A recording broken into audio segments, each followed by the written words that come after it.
What I'm trying to tell you is there are echoes in the Bible of Yahweh working with other gods called a divine council. Stay with me, okay? Pay close attention to how God is manifested here in Habakkuk. God came from Teman, the Holy One from Mount Paran, Selah. His glory covered the heavens, and the earth was full of his praise. The brightness was like the sun. Rays came forth from his hand where his power lay hidden. Before him went pestilence, and plague followed close behind.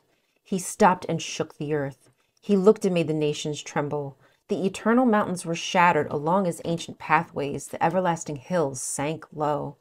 I saw the tents of Cushan under affliction. The tent curtains of the land of Midian trembled. Was your wrath against the rivers, O Lord? Or your anger against the rivers? Or your rage against the sea, when you drove your horses, your chariots to victory? Beautiful, right? Curiously, though, there are 3 gods hidden in those verses I just read to you. This is from John Day, author of Gods and Goddesses of Canaan. Habakkuk 3 depicts Yahweh's coming up from the south in a glorious theophany in a thunderstorm and engaging victoriously in conflict with the cosmic sea, which represents Yahweh's enemies on the historical plane.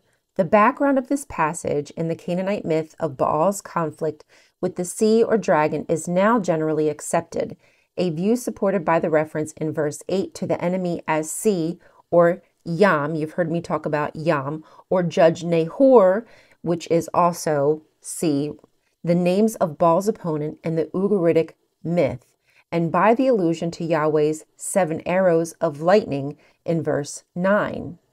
Comparable to Baal's 7 lightnings, a parallel first noted by the present writer in an earlier article in this journal. So you can see the correlation of something that was Baal's reference to Baal is now something that is attributed to Yahweh.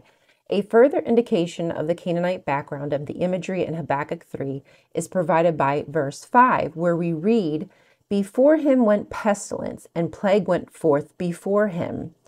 Pestilence, Deber, and plague, Resheph, are here clearly personified, and behind the latter there lies the Canaanite plague god, Resheph.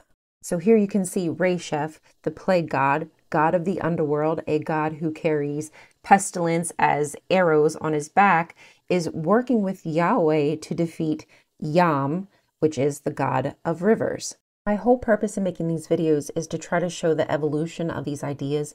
None of them happened in a vacuum. They're all borrowed from each other, so it's really wrong to demonize other people's beliefs when they have so much in common.